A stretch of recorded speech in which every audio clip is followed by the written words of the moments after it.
Tafsir Al-Azhar Quran Surat An-Nisa ayat 48. A'udzu billahi minasyaitonir rajim. Innallaha la yaghfiru ayyushraka bihi wa yaghfiru ma duna zalika liman yasha'u wa may yusyrik billahi faqad iftara isman aziman. Sesungguhnya Allah tidaklah akan memberi ampun bahwa dia diperserikatkan, dan dia akan memberi ampun yang selain demikian bagi barang siapa yang dia kehendaki. Dan barang siapa yang mempersekutukan dengan Allah, sesungguhnya dia telah membuat dusta, suatu dosa yang besar. Sesungguhnya Allah tidaklah akan memberi ampun bahwa dia diperserikatkan. Inilah yang pokok dari ad-din, agama, yaitu mengakui adanya Tuhan, dan Tuhan itu hanya satu.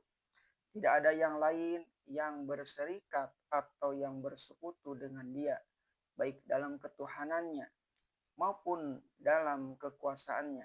Sama sekali yang ada ini apa saja adalah makhluknya. Sebab itu kalau ada orang yang menganggap bahwa ada yang lain yang turut berkuasa di samping Allah, turut menjadi Tuhan pula, sesatlah paham orang itu.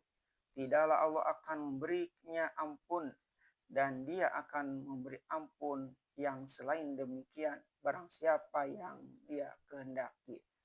Artinya dosa-dosa yang lain yang bukan dosa syirik masih bisa diampuni oleh Allah untuk siapa-siapa yang patut diampuni menurut tilikan Allah. Makanya di ayat ini Allah memberi tekanan bahwa dosa selain syirik bisa diampuni bagi siapa yang dia kehendaki, karena pada umumnya suatu dosa besar timbul adalah karena telah syirik terlebih dahulu. Sehingga tersebutlah dalam hadis yang sahih, tidaklah mencuri seorang pencuri melainkan karena dia musyrik. Tidaklah berzina seorang pezina melainkan karena dia musyrik. Mengapa pencuri mencuri karena musyrik? Ialah karena ingatannya tidak satu lagi kepada Allah. Telah diduakannya dengan keinginannya yang jahat. Perintah dari keinginan yang jahat itulah yang memerintahkan sehingga dilanggarnya larangan Allah. Jangan mencuri, orang yang berzina pun demikian. Orang terlanjur berzina karena kepercayaannya kepada azab Allah sudah tidak berpengaruh lagi kepada dirinya. Yang mempengaruhi dia berzina ialah syahwatnya. Sesungguhnya demikian, pintu ampunan dari Allah masih terbuka kepada orang-orang yang dikehendakinya, yang dalam pandangan Allah ada padanya penyesalan yang benar-benar. Allah pun berfirman bahwasanya walaupun doa syirik sekalipun yang tidak bisa diampuni oleh Allah, akan diampuninya juga apabila tobat betul-betul.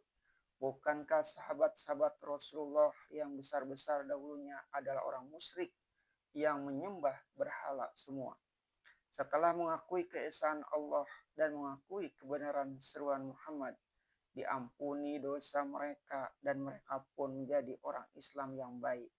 Oleh sebab itu, ayat ini memberikan pengertian bahwa dosa syirik itulah yang akan disingkirkan benar-benar terlebih dahulu. Apabila tauhid telah matang, tujuan hanya satu kepada Allah saja. Kebajikan yang lain akan menurut dan kejahatan yang lain dengan sendirinya akan hilang. Yang akan terdapat sekali-kali agaknya hanya kesilapan berkecil-kecil sebagai manusia yang lemah. Insya Allah, jika Allah menghendaki, itu akan diberinya ampun, sebab pokok utama telah dipegang.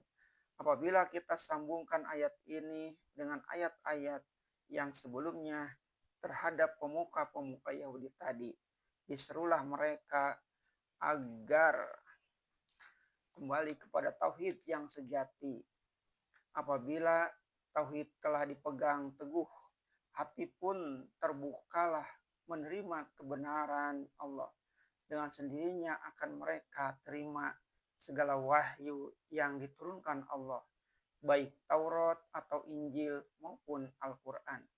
Tauhidlah jalan kelepasan jiwa dari segala ikatan, sebab syirik adalah memandang ada pula yang berkuasa selain Allah dalam alam ini. Tauhid adalah jiwa bebas dari pengaruh alam. Syirik adalah jiwa budak. Tauhid tidaklah terpisah dari kata merdeka. Tauhid juga perhambaan, tetapi perhambaan kepada pencipta alam itu sendiri. Jiwa kita ini pada hakikatnya mempunyai naluri hendak berlindung kepada yang kuat. Kalau sudah disadari bahwa yang kuat tidak ada di alam ini, mencarilah dia inti kekuatan yang sejati, yaitu Allah. Sesama manusia tidaklah kuat sebab dia manusia, aku pun manusia. Barang apapun yang ada di langit dan di bumi tidaklah berkuasa. Yang berkuasa ialah penciptanya. Kepada pencipta itu aku tunduk, kalau dia taat setia kepada penguasa dunia. Tidaklah karena penguasa duniawi dianggapnya sebagai Tuhan, melainkan karena sudah kehendak Allah bahwa masyarakat manusia mempunyai peraturan-peraturan dan susunan. Lantaran itulah di zaman kuno penguasa duniawi mencoba hendak mengambil hak Allah, sebagaimana Fir'aun yang disanggah keras oleh Musa. Sebab itu ditegaskan Allah di ujung ayat. Dan barang siapa mempersekutukan dengan Allah, sesungguhnya dia telah membuat dusta suatu dosa yang besar. Segala ajaran baik berupa agama maupun berupa kekuasaan duniawi yang mencoba hendak membuat makhluk Allah menjadi Tuhan atau disamakan kemuliaannya dengan kekuasaannya, dengan kemuliaan dan kekuasaan Allah, atau dipuja, disembah, dan diibadahi seperti kepada Allah. Semuanya itu adalah percobaan menyusun dan mengatur dosa besar yang pasti akan selalu bertentangan dengan kehendak Allah. Bagaimanapun kuatnya susunan itu pada lahir, satu waktu mesti runtuh sebagai suatu hasil dari dosa. Sebagaimana kaum militer di Jepang dahulu menyusun suatu dosa besar syirik, mengatakan bahwa Kaisar Jepang Hirohito adalah Tuhan. Akhirnya telah menghancurkan negeri mereka sendiri. Di tengah-tengah susunan dosa besar itulah di zaman dahulu datang rasul-rasul sebagaimana Ibrahim menghadapi Namrud, Musa menghadapi Fir'aun, Daniel menghadapi Nabukadnezar, dan lain-lain. Kadang-kadang manusia kecil yang lemah tampak dari luar berhadapan dengan kekuatan besar. Kalimat tauhid mendatangkan keberanian rasul-rasul itu menyatakan kebenaran. Allah jugalah yang menang. Usaha dan usia manusia terbatas, kebesaran Allah tidak terbatas. Segala dosa bisa diampuni, namun syirik tidak. Inilah pokok pegangan. Abul Baqo menyatakan pendapat tentang syirik demikian. Syirik itu macam-macam. Ada syirik yang bernama syirik al-istiqlal, yaitu menetapkan pendirian bahwa Allah ada dua dan keduanya bebas bertindak sendiri-sendiri. Seperti syiriknya orang Majusi, penyembah api. Menurut mereka Tuhan ada dua. Pertama, Ahura-Mazda, Tuhan dari segala kebaikan, dan kedua Ahriman, Allah dari segala kejahatan. Ada syirik at-tab'id, yaitu menyusun Tuhan terdiri atas beberapa Tuhan, sebagaimana syiriknya orang Nasrani.